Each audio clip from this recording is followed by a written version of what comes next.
ఈరోజు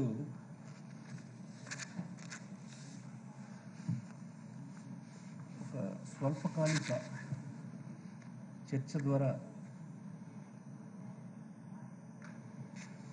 సంక్షేమ కార్యక్రమాలు ప్రభుత్వం అమలు చేస్తున్నటువంటి తీరుని వివరించేదానికి, మంచి చెడ్డల్ని చర్చించడానికి ఈ చర్చ అలవ్ చేశారు. చాలా సంతోషం. దీని ద్వారా ప్రజలకు చాలా క్లారిఫై చేయాల్సినటువంటి అవసరం ఉంది. ఇది చర్చ చిన్నదైనా ఒక ప్రభుత్వం తనకు ప్రజలిచ్చినటువంటి, అంటే పార్టీ ప్రభుత్వం ప్రజలిచ్చినటువంటి అధికారాన్ని ఏ దిశ వైపు తీసుకెళ్లాలనుకుంటుంది, ఏ లక్ష్యాల్ని చేరుకోవాలని ప్రయత్నం చేస్తుంది, అది రాజ్యాంగబద్ధమా, ఈ సమాజానికి అవసరమైనవా, మన స్థితిగతుల్ని మెరుగు చేసేటువంటివా అన్నది ఇందులోన ప్రతిబింబిస్తుంది. చిన్న విషయంలా కనిపిస్తుంది, కానీ దీన్ని విశ్లేషణ చేస్తే ఒక ప్రభుత్వ ఆలోచన ధోరణి ఇందులో అర్థం ఉంటుంది. మీరు మన ప్రభుత్వాలు, ఎన్నికైనటువంటి రాజకీయ పార్టీలు, ప్రభుత్వాలు ఎవరు పనిచేసినా ఈ దేశంలో ఉండేటువంటి రాజ్యాంగ పరిధిలోనే ఆ ప్రభుత్వాలు పనిచేయాల్సిన అవసరం ఉంది. అయితే రాజ్యాంగంలో ఉండేటువంటి ప్రధానమైన రెండు విషయాల గురించి మాట్లాడినప్పుడు, ఒకటి ప్రాథమికమైనటువంటి హక్కులు. ఎప్పుడైనా ఒక పౌరులకి తనకు రాజ్యాంగం ద్వారా సంక్రమించినటువంటి ప్రాథమిక హక్కులు భంగం కలిగినప్పుడు కోర్టులకు వెళ్తారు. రెండు, డైరెక్టివ్ ప్రిన్సిపల్స్.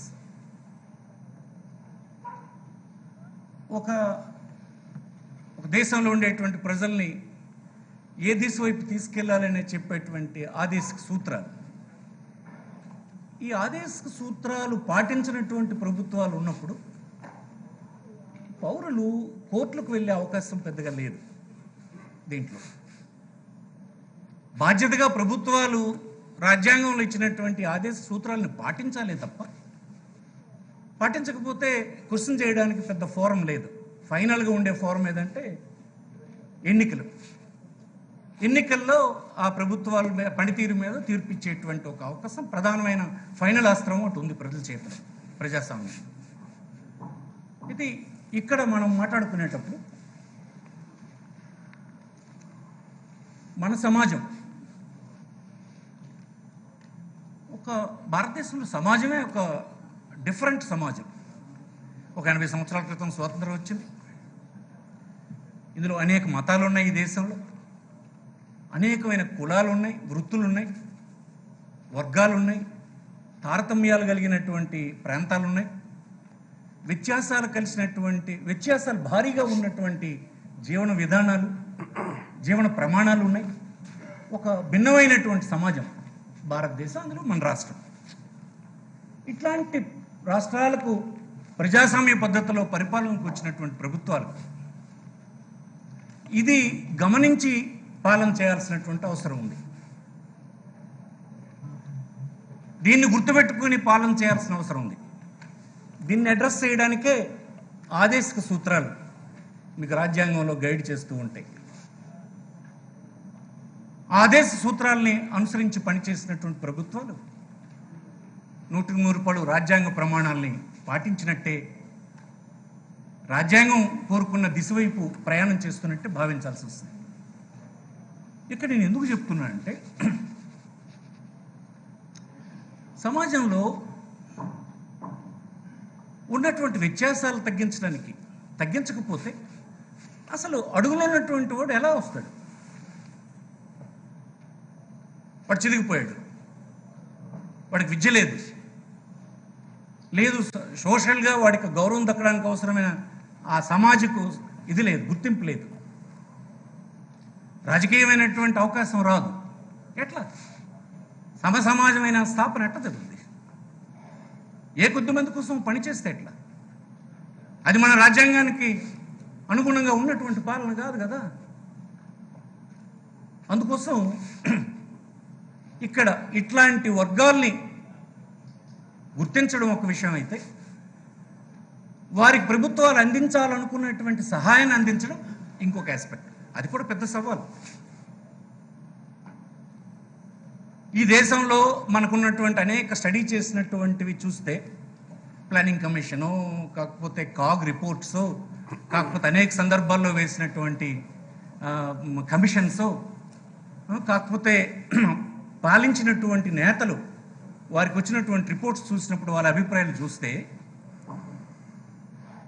అందించాలనుకున్నటువంటి డబ్బు అంటే బడ్జెట్లో కేటాయింపు చేసి ఏ టార్గెటెడ్ గ్రూప్కి అందించాలని మనం ప్రయత్నం చేస్తామో, ఆ టార్గెటెడ్ గ్రూప్కి అందించలేనటువంటి నిస్సహాయత అనేకసార్లు వ్యక్తం చేసిన సందర్భాలు మనం చూసాం. ఈ దేశంలో సుదీర్ఘమైన కాలం పరిపాలన చేసినటువంటి కాంగ్రెస్ పార్టీకి ఆనాడు ఉన్నటువంటి నాయకుడు రాజీవ్ గాంధీ లాంటి కూడా చెప్పాడు, అయ్యో ఈ దేశంలో కేటాయింపు చేసినటువంటి నిధులు, చట్టసభల్లో కేటాయింపు చేసిన నిధులు 15% కూడా అందించలేకపోతున్నాం టార్గెటెడ్ బెనిఫిషరీకి అని చెప్పాడు. అంటే ఏమిటి? అదొక పెద్ద సవాల్ అయింది, అదొక పెద్ద ఇష్యూ అయింది. కేటాయింపు చేస్తే కాదు, అందించడం కూడా ఒక సవాల్ అయింది. ఇలాంటి నేపథ్యంలో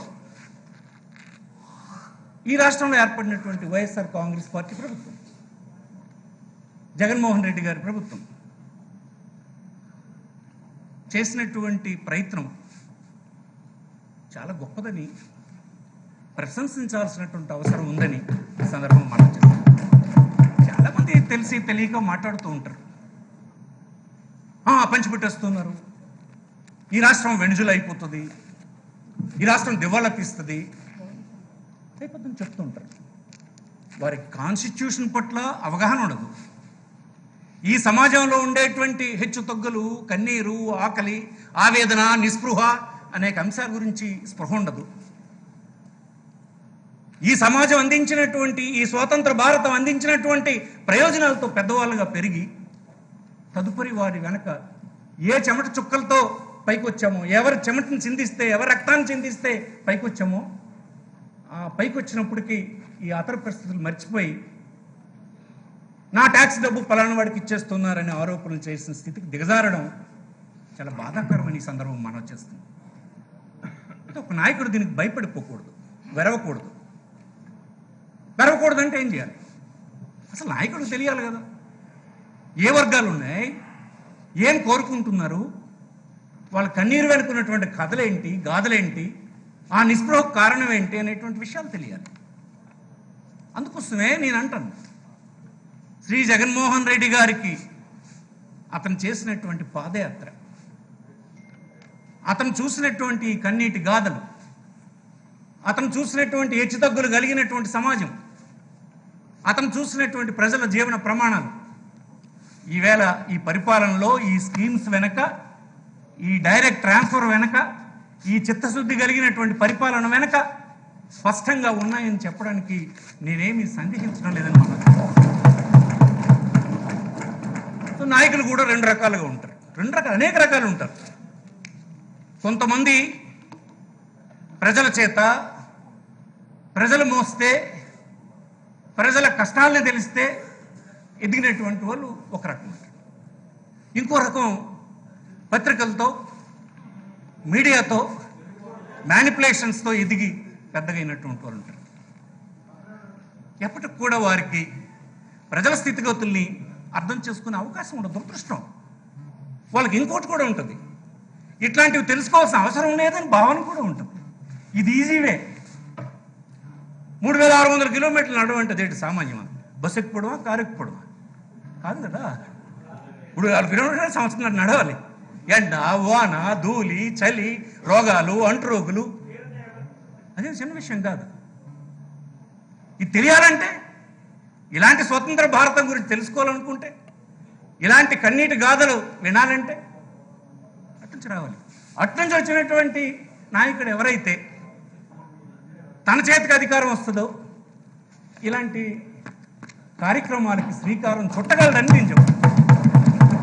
మిగతా వాళ్ళకి తెలియదు. వాళ్ళు తప్పని నేను అన్న, తప్పో కాదో నాకు తెలియదు, కానీ అసలు తెలిసే అవకాశం కూడా లేదు.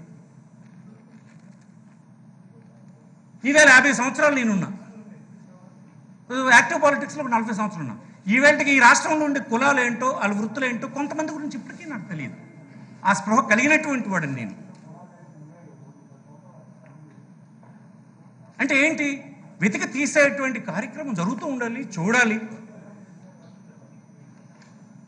దైనందిన ఒక ప్రజాస్వామ్య వ్యవస్థలో దైనందిన జీవితాల్లో వస్తున్నటువంటి మార్పులను ఎగ్జామిన్ చేసి అవసరమైన మార్పులు చేయాల్సినటువంటి అవసరం ఏ నాయకుడైతే చేస్తాడో అతను సక్సెస్ అవుతాడు. ఇది బహుశా గౌరవనీయులు జగన్మోహన్ రెడ్డి గారికి తన తండ్రి నుంచి సంక్రమించినటువంటి ఒక వారసత్వం అయినటువంటి ఒక ప్రజా నాయకత్వం అని నా అభిప్రాయం. ఇదే పద్ధతిలో జగన్మోహన్ రెడ్డి గారి తండ్రి కీర్తిశేషులు రాజశేఖర రెడ్డి గారు ఉండేవారు. అతను కూడా ప్రజల నుంచి వచ్చినటువంటి వాడు. ఆనాడు రూపొందించినటువంటి అనేక కార్యక్రమాలు దేశంలోనూ విస్తృతమైనటువంటి సమాజంలో పాపులారిటీ సంపాదించి కొంతమంది జీవన ప్రమాణాలను పెంచగలిసినాయి. కొంతమంది జీవితాలు మార్పులు వచ్చి జనజీవన స్రవంతిలో గొప్ప జీవితాలని సంపాదించగలిసినటువంటి పరిస్థితి దారితీసింది. అదే వరవడిలో ఈనాటి పరిస్థితులకు తగ్గట్టుగా తన ప్రభుత్వాన్ని అందించాలన్న ప్రయత్నం వెనుక తయారు చేసినటువంటి కార్యక్రమమే డైరెక్ట్ ట్రాన్స్ఫర్ అని ఈ సందర్భం మనవి చేస్తాం. చాలామంది చెప్తూ ఉంటారు, ఎవరి చేతికి వెళ్ళాలి అధికారం చెప్పినప్పుడు అంబేద్కర్ గారు చెప్పారు. మన కాన్స్టిట్యూషన్ గురించి ఆయన చెప్పాడు. However a good constitution may be, those who are implementing it are not good, it will prove to be bad.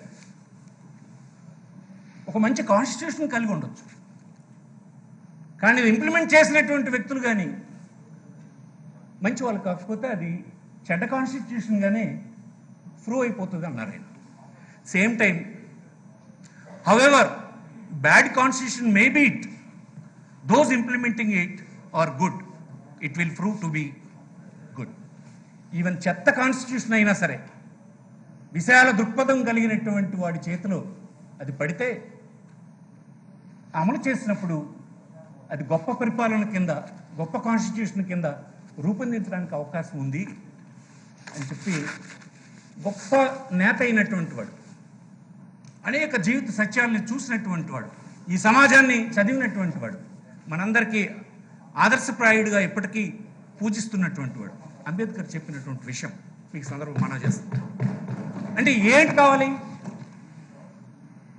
ప్రజలు అనుకునేటువంటి నాయకుడు మంచివాడు కాకపోతే, ఈ విశాల దృక్పథం లేకపోతే, ఇలాంటి అంశాలని పరిగణలోకి తీసుకొని పరిపాలన చేసేటువంటి స్వభావం లేకపోతే ఏదైనా ఫెయిల్ అయిపోతుంది అన్నది అతను కాన్స్టిట్యూషన్ రాసినప్పుడే అది అమలు జరుగుతున్నటువంటి తీరు గురించి చెప్పారు. అందుకోసం మనం చూసాం చాలా సందర్భాల్లో ఒక ప్రోగ్రామ్ని ఫ్రేమ్ చేసినప్పుడు కొంతమంది మధ్యవర్తులకు చేరడానికి ఉండేటువంటి లీక్లన్నీ పెట్టడం, కొన్ని చట్టాలు చేసినప్పుడు కొంతమందికి ఎగ్జంప్షన్స్ ఇచ్చే పని చేయడం, అన్ని పథకాల్లో మధ్యవర్తులకి ప్రయోజనం కలిగేటట్టు చేయడం, ఇవన్నీ పాలకుడు చేసినటువంటి పనులే కదా. అందుకే ఆనాడే అతను చెప్పాడు, ఏ కాన్స్టిట్యూషన్ ఏమున్నా సరే పాలన చేసేవాడు విశాల భావం కలిగి ఉండాలి. నేను ఇప్పుడు ఈ రాష్ట్రంలో మీరు చూడండి ఏం జరిగింది. ఈ ప్రభుత్వం వచ్చిన తర్వాత ఫస్ట్ ఆఫ్ ఆల్ చేసినటువంటి పని, ఎవరు అర్హులు, ఏ పథకానికి ఎవరు అర్హులు అని గుర్తించడమే కదా పెద్ద ఛాలెంజ్. దీనికి కింద స్థాయిలో ఒక వ్యవస్థను ఏర్పాటు చేసి హానెస్ట్గా ఎంపిక చేయడం వల్లనే ఈనాడు ఏ పథకాన్ని అమలు చేసినా ఆ పథకం అందుకుంటున్నటువంటి బెనిఫిషరీస్ మీద ఈ రాష్ట్రంలో కానీ దేశంలో ఉండేటువంటి క్రిటిసైజ్ చేస్తున్నటువంటి అపోజిషన్స్ కానీ జగన్మోహన్ రెడ్డి గారి ప్రభుత్వం అమలు చేస్తున్న పథకాల్లో లబ్ధిదారుల గురించి కానీ పథకం గురించి కానీ ఒక్క క్రిటిసిజం కూడా చేయలేని పరిస్థితి నేడి ఈ రాష్ట్రంలో ఉందంటే అది గొప్పతనం అంటుంది. ఈవెన్ ఆరోపణ చేయలేని పరిస్థితిలో ఉన్నారు. ఆరోపణ చేయమని కదా నా కోరిక. అంత లేకుండా అలాంటి స్టబరంగా ఒక విశాలమైన దృక్పథంతో రూపకల్పన చేయబడిందని సందర్భం. దానికి సాచురేషన్ మోడ్ అంటాం. కాకపోతే ఏ ఒక్క అర్హుడైనా ఉంటే ఆడే పార్టీ వాడో, ఏ జెండా కట్టాడో, ఏ రంగు చొక్కా వేయాలో, రేపు మన పార్టీకి ఓటేస్తాడా లేదా, మన చెప్పు చేతుల్లో ఉంటాడా లేదా అని చూడకుండా ఇచ్చినటువంటి కార్యక్రమం ఈ రాష్ట్రంలో జరుగుతుంది. అసలు దీనివల్ల ఏంటి ప్రమాదం అని అంటే, ఎంత ప్రమాదం ఉంది నిజానికి. నేను గౌరవనీయులు చంద్రబాబు నాయుడు గారిని విమర్శించానని కాదు. జన్మభూమి మీరు మొట్టమొదటే కొంతమంది వాలంటీర్స్ని నియమించినప్పుడు టీడీపీ పార్టీకి చెందినటువంటి పెద్దలు కొంతమంది అపోహపడ్డారు, విమర్శించారు. ఈవెంట్ కూడా ప్రజలకు నమ్మించాలని కొంతమంది ప్రయత్నం చేస్తున్నారు. మీరు చూడండి, కంపారిజన్ ఒకసారి మీరు చూసుకోండి.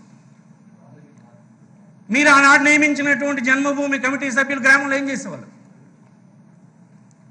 ఏం చేశారంటే, మీరు స్ట్రాటజీ ప్రకారం ఈ ప్రభుత్వం నుంచి వెల్ఫేర్ స్కీమ్తో అందుకుంటున్నటువంటి సహాయం ఎవడందుకున్నా మళ్ళీ మన పార్టీకి ఓటు వేసేటువంటి చెప్పు చేతుల్లో పెట్టుకోవాలి అన్నటువంటి లక్ష్యం పెట్టే వాడి చేత టైఅప్ చేసి ఒక రకమైనటువంటి స్వేచ్ఛ లేని పరిస్థితుల్ని క్రియేట్ చేశారు.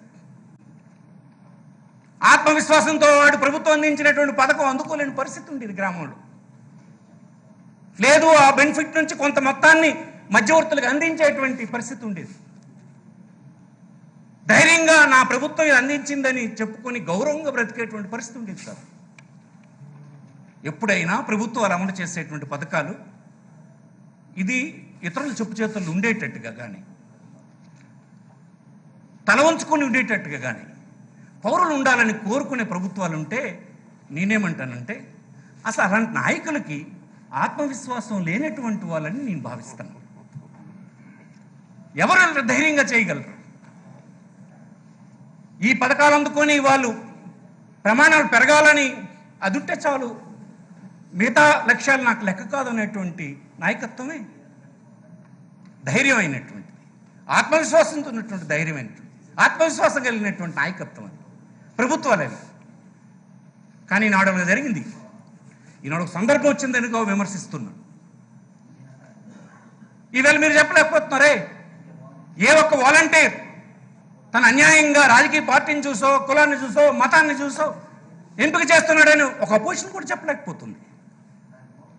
అందుకోసం ఈ రాష్ట్రంలో ఎవరు దేనికి అర్హులు అనేటువంటి పర్ఫెక్ట్ జాబితా ఈవేళ ప్రభుత్వం వద్ద ఉంది. అందుకే కదా 18 పథకాలు మీరు రాజశేఖర రెడ్డి పేరు పెట్టారనో, జగన్మోహన్ రెడ్డి పేరు పెట్టారనో విమర్శించవచ్చు. అది చిన్న విషయం. ఒక పథకానికి ఒక పేరు పెట్టాలి కనుక ఆనాడు ఆ ప్రభుత్వానికి ఎవరు నాయకులైతే ఆ పథకాన్ని గుర్తించడానికో, చెప్పుకోవడానికో, సర్క్యులేషన్లో ఉండడానికి కోసం ఒక పేరు పెడతారా తప్ప, అమలు జరిగిన తీరు ప్రభుత్వం తాలూకా చిత్తశుద్ధినే ఫైనల్గా ప్రశంసిస్తారు. కానీ ఎవరైనా పేరులో ఇవన్నీ కాదు.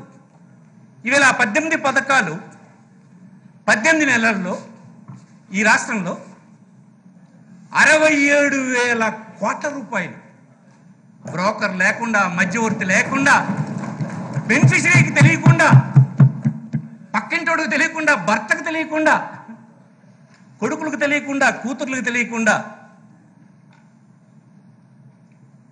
ఒక్క చెవిట్లో పడినటువంటి రింగే టియుక్కుమని ఆ సెల్ శబ్దం వచ్చింది తప్ప ఇంకోటి తెలియకుండా సైలెంట్గా ప్రభుత్వం అందించేటువంటి కార్యక్రమం చేరిపోయింది అకౌంట్.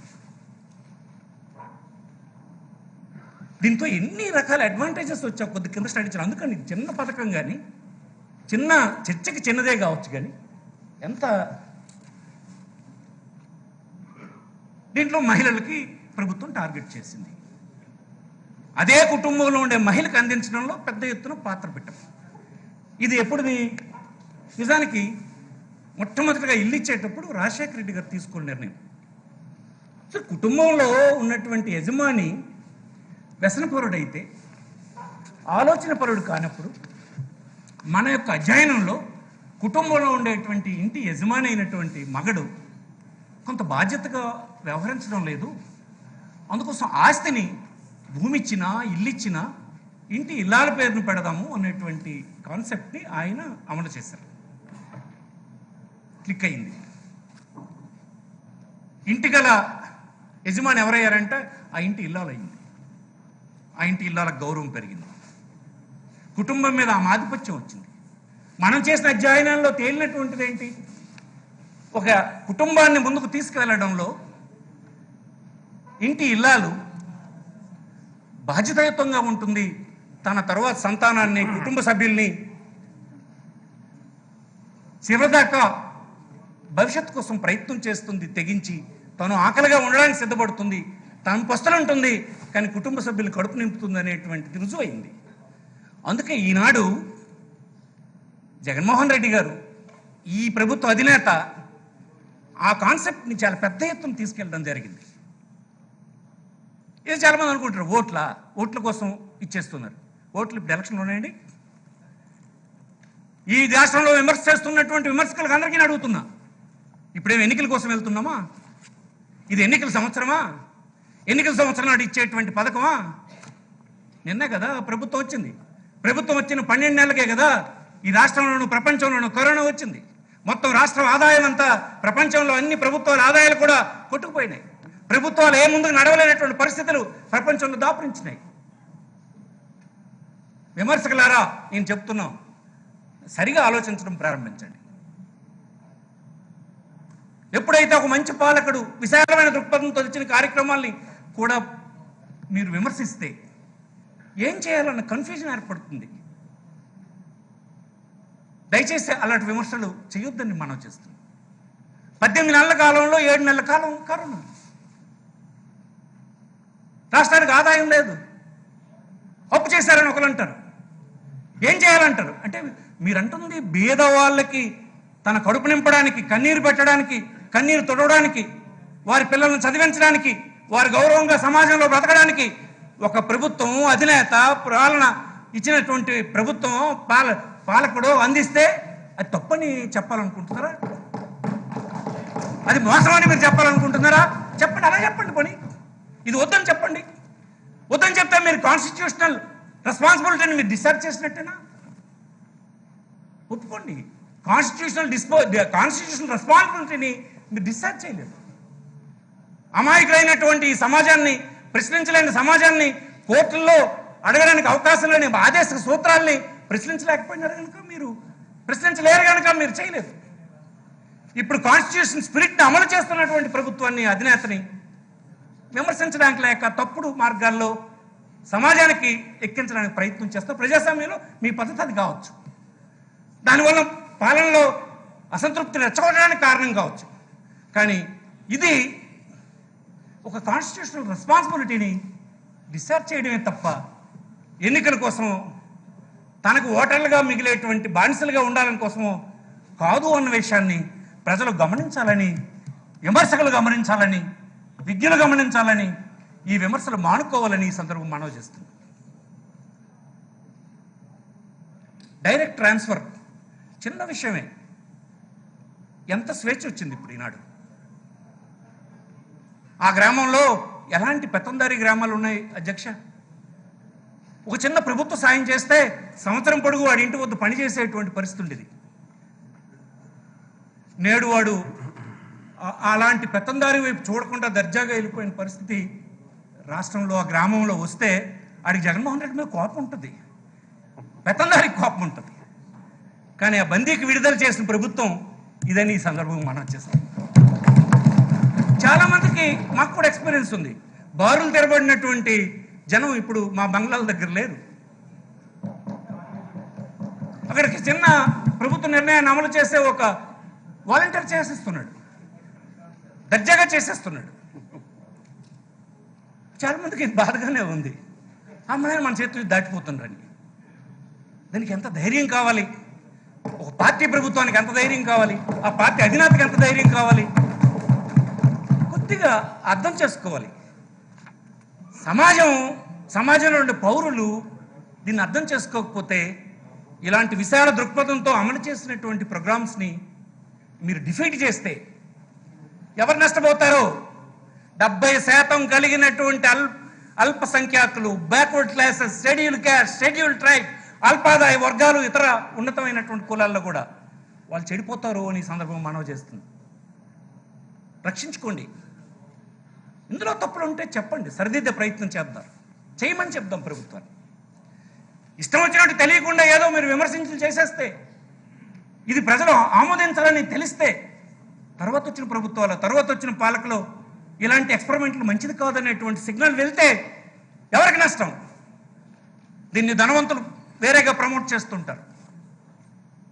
దీన్ని గొప్పవాళ్ళు అన్న పేరుతో నాటకాలు ఆడుతున్నటువంటి వాళ్ళు గొప్పగా దీన్ని ప్రొజెక్ట్ చేస్తుంటారు పత్రికల్లోనూ, టీవీల్లోనూ. మన తరఫున మన వాదనలు చెప్పడానికి ఉండవు, ఇవన్నీ పేపర్లు ఉండవు, టీవీలు ఉండవు, మనలాంటి ఆవేదనలు వినిపించడానికి ఉండవు, ఆ ధైర్యం కూడా ఉండదు. కనీసం సర్పంచ్ దగ్గరికి పోయి తన ఆవేదన చెప్పుకోలేనటువంటి కులాలు, వృత్తులు, పేదలు, వాళ్ళ బతుకులు ఎక్కడ బయటకు వస్తాయి? ఎవరో ఒక ప్రభుత్వ అధినేత పట్టుకుంటే అందరూ కలిసి విమర్శించి అది తీసేసిన దాకా ప్రయత్నం చేస్తే ఫైనల్ లూజర్ ఎవడు? సమాజం అర్థం చేసుకోవాలని మనం చేస్తున్నాం. మనం ప్రొటెక్ట్ చేయాలి, మనం నిలబడాలి, మనం కాపాడుకోవాలి. ఇది అనేక దశాబ్దాలుగా నా గుండెల్లో ఉండేటువంటి ఆవేదన అధ్యక్షుడి. ఏవో తాత్కాలికంగా ప్రిపేర్ అయినటువంటి అంకిలో గారిడీలో కాదు. నేనేమి ప్రోగ్రామ్ వైజ్ డీటెయిల్స్లోకి వెళ్ళను. మా సభ్యులు, మిగతా సభ్యులు వాళ్ళు కోరికలను సరదాగా ఉంటే మాట్లాడుకొని, ఇలాంటిది ఈనాడు ఇక్కడ ఉందని చెప్తాను.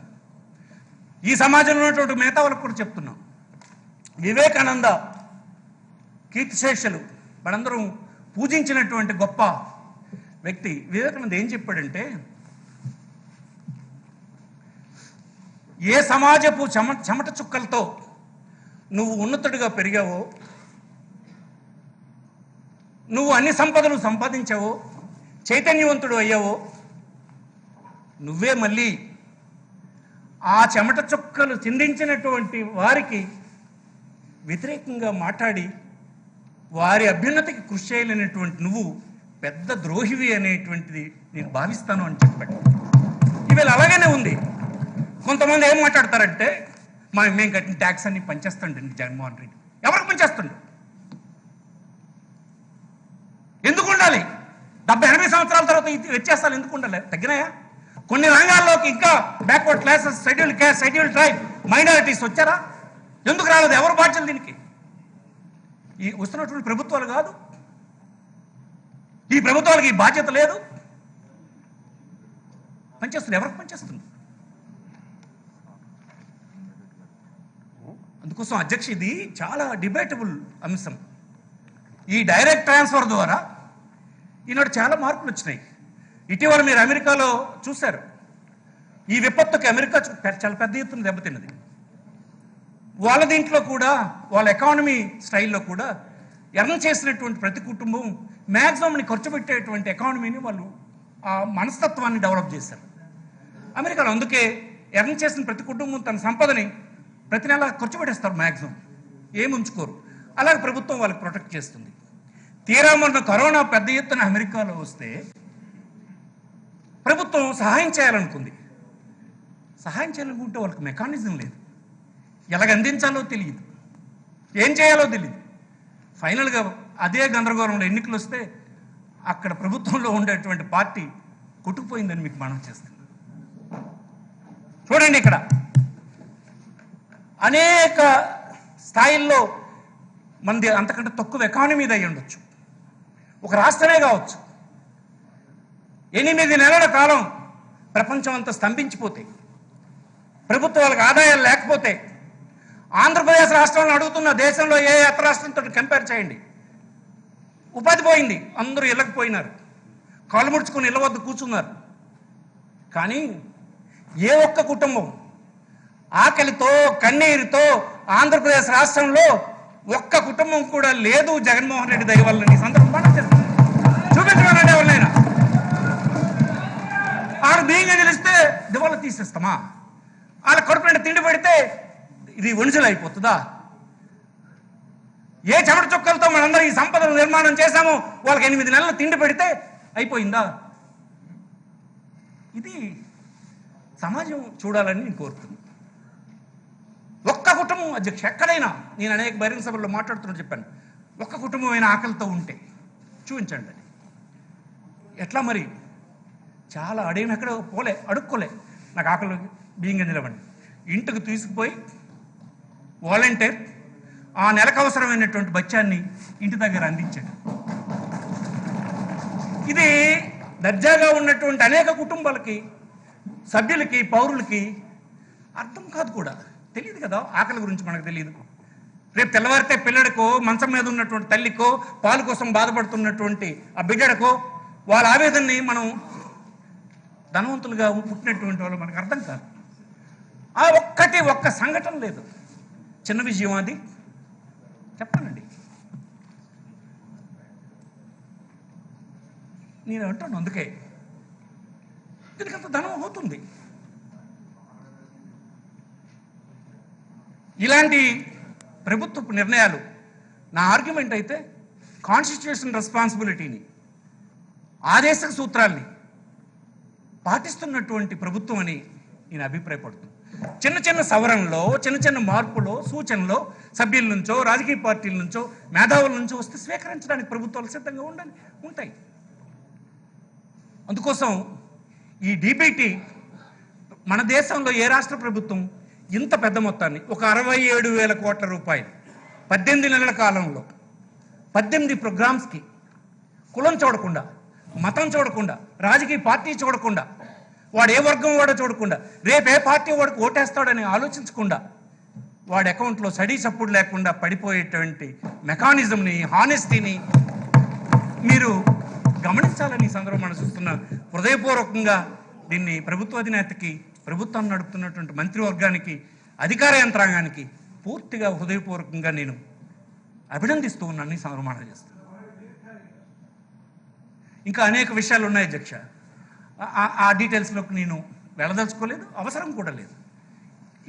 ఈ సిస్టమ్ వలన పౌరుల్లో ఒక గౌరవం పెరిగింది. నేను ఎవరి వద్ద తల ఉంచుకుండక్కర్లేదు, నేనెవరికి బానిసగా ఉండాల్సిన అవసరం లేదు, నా దీంట్లో నాకు అందినటువంటి వెల్ఫేర్ స్కీమ్ నుంచి మొత్తాన్ని చెల్లించనక్కర్లేదు, నేను గౌరవంగా, ఆత్మవిశ్వాసంతో, ఎవరికి బానిసగా, ఎవరికి తల ఉంచుతూ బ్రతకాల్సిన అవసరం లేదనేటువంటి ఆత్మగౌరవంతో బ్రతికేటువంటి పద్ధతి వచ్చింది. పౌరుడు అది గమనించారని నేను అనుకుంటున్నాను. ఇప్పుడేం ఎన్నికలు లేవు, ఎన్నికల కోసం పంచిపెట్టడం లేదు. మనం కూడా చూసాం, రేపు ఎన్నికలంటే ఆఖరి రోజుకి అకౌంట్లో డబ్బేసి పసుపు కుంకుమ అని పెడతాడు. అడిగారా ఏంటి? అయితే మనం అనుకుంటాం డబ్బులు ఇచ్చిస్తే ఓట్లు వేసేస్తారని. వాళ్ళు మహామేధవులు డబ్బులు తీసుకుంటారు, తుక్కుగా ఓడించే కార్యక్రమం చేశారు. ఎందుకు? అక్కడ ఇచ్చినటువంటి డబ్బు ఓటు కోసం ఇస్తున్నావు అన్నది తేలిపోయింది. ఇక్కడ ఇస్తున్న డబ్బు నీ కన్నీరు తుడవడానికి, ఆకలి తుడడానికి, ఈ సమాజంలో నీ స్టేటస్ పెంచడానికి అన్నది ఉంది. అందుకోసం ఇది పౌరులు గమనించలేరని ఎవరైనా అనుకుంటే పొరపాటు రాజకీయ పార్టీలకని నేను చెప్తున్నాను. ఇవన్నీ మనం ఎడ్యుకేట్ చేసాం, మనం నేర్పిన విద్యలే వాళ్ళకి ఇప్పుడు అన్నీ తెలిసిపోయినాయి. మనం మాయలేస్తే మాయలైపోతాయండి. అందుకోసం ఈ సిస్టమ్ని ఇంకా ఇంప్రూవ్ చేసి కరప్షన్ని పూర్తిగా ఎరాడికేట్ చేస్తే, కరప్షన్ లేని ప్రభుత్వాన్ని దేశంలో ఎలా ఆదరిస్తున్నారో మనం చూస్తున్నాం. ఎన్నికల్లో నీతివంతంగా పాలకుడు ఉంటే ఆ పాలనని ఎలా స్వాగతిస్తున్నారో దేశంలో జరుగుతున్నటువంటి ఎన్నికలు ఫలితాలు చూస్తున్నాం. మార్పు వచ్చింది, ఎడ్యుకేటెడ్ పెరుగుతున్నారు, ఇల్లిటరేట్ అంతా వయసు మెల్లి వారు గతిస్తున్నారు. అందుకోసం ఎడ్యుకేటెడ్ సంఖ్య, తెలుసుకునేటువంటి అవకాశం, మీడియా అన్నీ వచ్చేసాయి. అందుకోసం ఇదే ట్రెండ్ని ఈ ప్రభుత్వ అధినేత తన ప్రభుత్వాన్ని నడపాలని, మాలాంటి వాళ్ళం శక్తివంచన లేకుండా సహాయం చేస్తూనే ఉంటామని, ఈ సమాజంలో ఉండే వ్యత్యాసాలు, ఆవేదనలు తగ్గించడానికి మీరు చేసిన ప్రయత్నం సక్సెస్ అవుతుందని నేను పథకం వైపు చెప్పాల్సిన అవసరం లేదు. చాలామంది కుటుంబాల్లో ఆనాడు తెచ్చినటువంటి ఒక చదువుకోవడానికి, ఉన్నత విద్య చదువుకోవడానికి రాజశేఖర రెడ్డి ఇస్తే ఆ పిల్లలందరూ వాళ్ళ తల్లిదండ్రులు మా దగ్గర వ్యవసాయ కూలీలుగా ఉండేవారు. ఇప్పుడు వాళ్ళ పిల్లలు అమెరికాలో, అబ్రాడ్లో చాలా ప్రాంతాల్లో చదువుకొని ఆ కుటుంబం తలగా ఇల్లు మారిపోయింది. వాడి ఇంట్లో ఉపయోగించిన వస్తువులు మార్పులు వచ్చినాయి, వాడి లివింగ్ స్టాండర్డ్స్ పెరిగినాయి. ఆ విధంగా సమాజాన్ని ట్రాన్స్ఫార్మ్ అవుతుంది తప్ప మనం మాటలు చెప్పడం వలన, హానెస్టీ లేనటువంటి పరిపాలన వలన ప్రయోజనం ఉండదని ఈ సందర్భం మనం చేస్తూ, ఈ చర్చ పైన మిగతా సభ్యులు మాట్లాడతారు. నా అభిప్రాయాలు చెప్పడానికి నాకు అవకాశం ఇచ్చినటువంటి మీకు, ఇలాంటి పరిపాలన చేస్తున్న మా నాయకుడికి, మన నాయకుడికి, సభా నాయకుడికి ధన్యవాదాలు తెలియజేస్తూ సెలవు తీసుకుంటాం. నమస్కారం. ఎన్ రామానాయుడు.